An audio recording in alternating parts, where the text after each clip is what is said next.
Hi and welcome to my video on ASP.NET Web Forms with using the MVP model, the model view presenter. We're just going to create a simple application today called Payment Details. I've already set up a database called Payment Info, and in the model I've dropped in Payment Info DBML. This is linked to SQL. If you don't know anything about linked to SQL, then I suggest you check it out. I'll include some links in the description for what to read about it, but it basically allows me to work with a database without having to write any SQL. We'll have a quick look at the database. It has a single table in it called Payment Details. Let's have a look at what's in the table.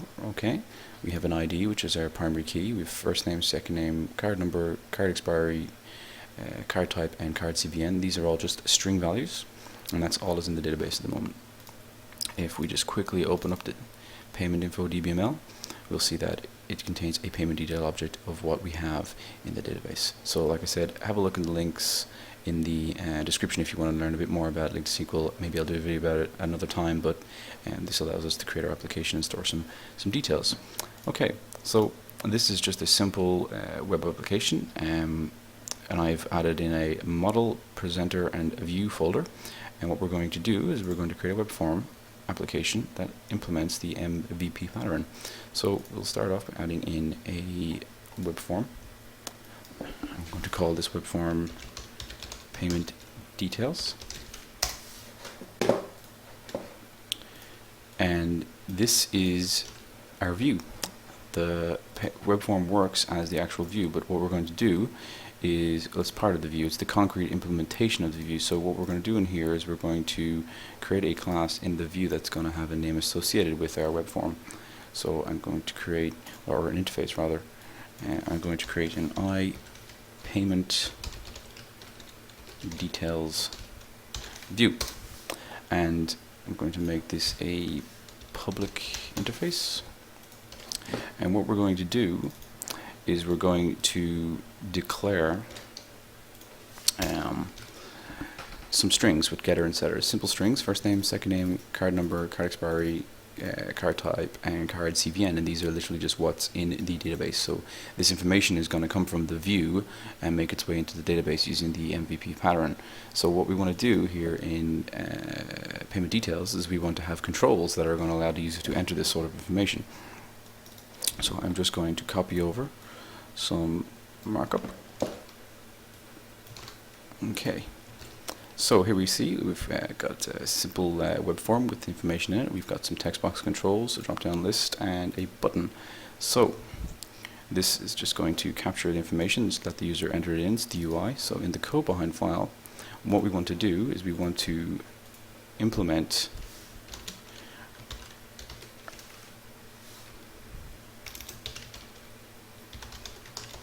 our view that we've created.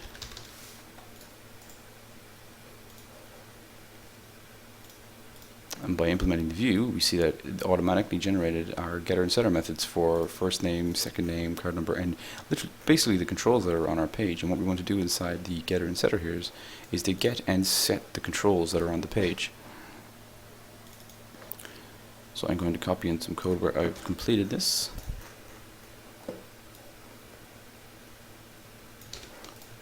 Okay, and as you can see here, I've just got a region. I have Payment Details implementation, and we can see in the first name I'm just returning back the text box text, and in this set I'm just setting the text box text to the value. And it's the same for all the controls. Source code will be included in with the video, so you can download it. Just check the links in the description. So you may also notice from our web form that we have a button on Submit Payment Details. So I'm just going to copy some code in that implements that in our code behind file. Okay, so here we have Submit Payment Details on click. So the user is going to click on this when they're finished putting their information in, and as you can see we have a Payment Details presenter here. It's not working currently. So what is this? Well, the presenter is something that in the MVP pattern is going to communicate to our model. Our model is going to be something that is handling the business logic and the heavy coding, but the presenter is to just basically mediate between the view, which is going to be the UI and the user entering information, and passing this information to the model, and then returning the response from the model to the view. So the presenter is sort of the mediator of the two. So what we need to do is create a presenter for our payment details web form. So I'm going to click on add class here, and we're going to create a payment details presenter. Yes. Okay. And the idea in the payment presenter is that we're going to implement the iPayment details view and call it view.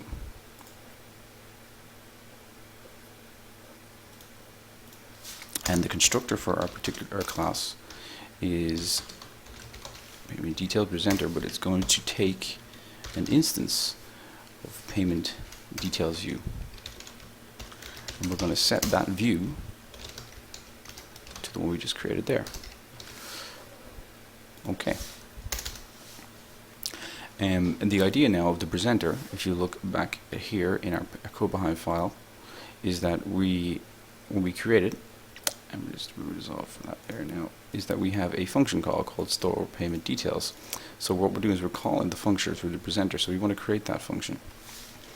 So we create a public bool store payment details. Now, as I mentioned, you don't want to have the presenter doing the heavy lifting. The idea is that the model does that. So what we want to do is we want to create an instance of our model here. So we're going to say payment details model goes in the payment details model. Now obviously this doesn't exist yet, so we're going to have to create it. So we'll go up here, we'll add in a interface, and this is going to be iPayment details model .cs. The idea of the interface is going to define the functions that we're going to have in our model, and in this case, what I want to have in the model doing is we're going to have a boolean, a function that returns a boolean called store payment details, and it takes a list of strings into it called payment details list. So we're going to implement this interface. So we'll create another class in the model, and we'll call this payment details model. And this is our concrete implementation, and in here we will inherit from iPayment details model, and we will create our function for us. So what we want to do in the presenter class is we want to be able to call this function and have it perform a database storage for us. So well, you're already thinking, how are we going to do that? How are we going to do database storage? So let's go back to the model and actually implement the database storage functionality, which is going to be using our link to SQL.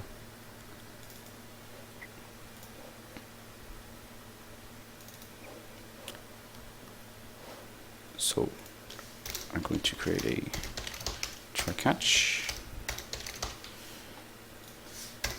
Going to return true if all goes well. Going to return false if something goes wrong. Okay, so this is some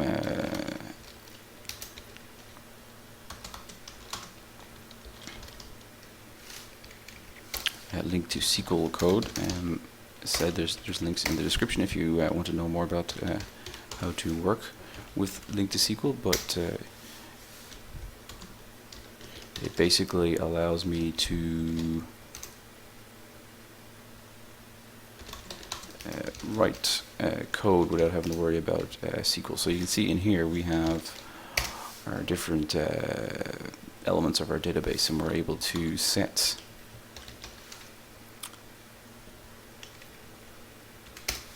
our list of these elements. So I'm just going to copy this line,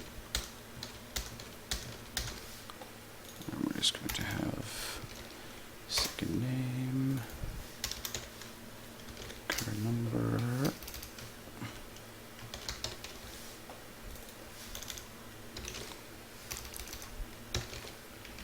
card expiry,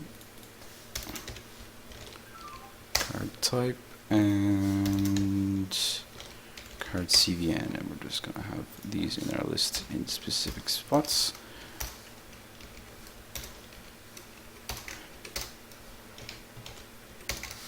And then we're able to say db.paymentDetails.insert on submit, insert our payment detail object, db.submit changes. Cool. And that's it. That's all we had to do. Let's link the SQL. So in our model now, we are doing some of the heavy lifting with the database, which is cool, and that's where you want it. You want it away from the web form.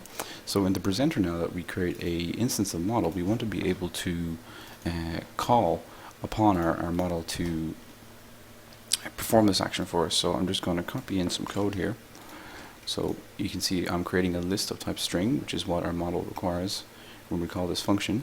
And I'm using the view. Now the view, if you remember from the web forms, is this. So we're basically passing in the web form into the presenter, and the presenter gets a handle of the web form. And if you remember, we have our getter and setters for our web controls. So they are here. So we're pulling in the values that are present in the web controls, and we're inserting them into a list called my payment details. And then what we want to do is you're going to return the result of our call to our model. So it's model store payment details, and we pass in our list. Okay. So in this situation, it's going to return true or false if the details have been stored. So now that we're creating the presenter, and then on the presenter we're calling store payment details, this is going to return true or false. And in that situation, we're going to redirect to payment complete page, or we're going to response.write an error has occurred. Now I haven't completed or added in this extra web form here, so I'm going to add it in now.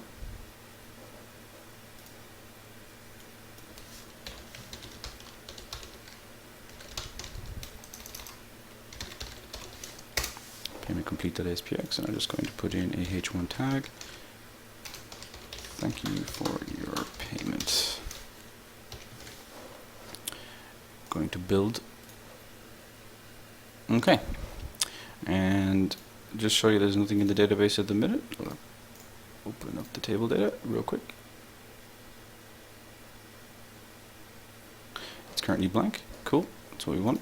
So let's view in the browser our MVP web forms app.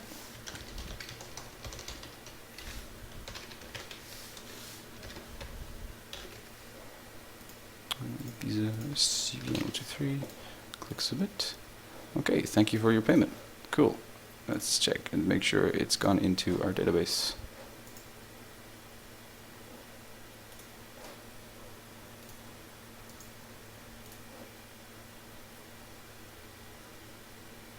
And there we go. It's been entered in. So let's have a quick look, quick recap here.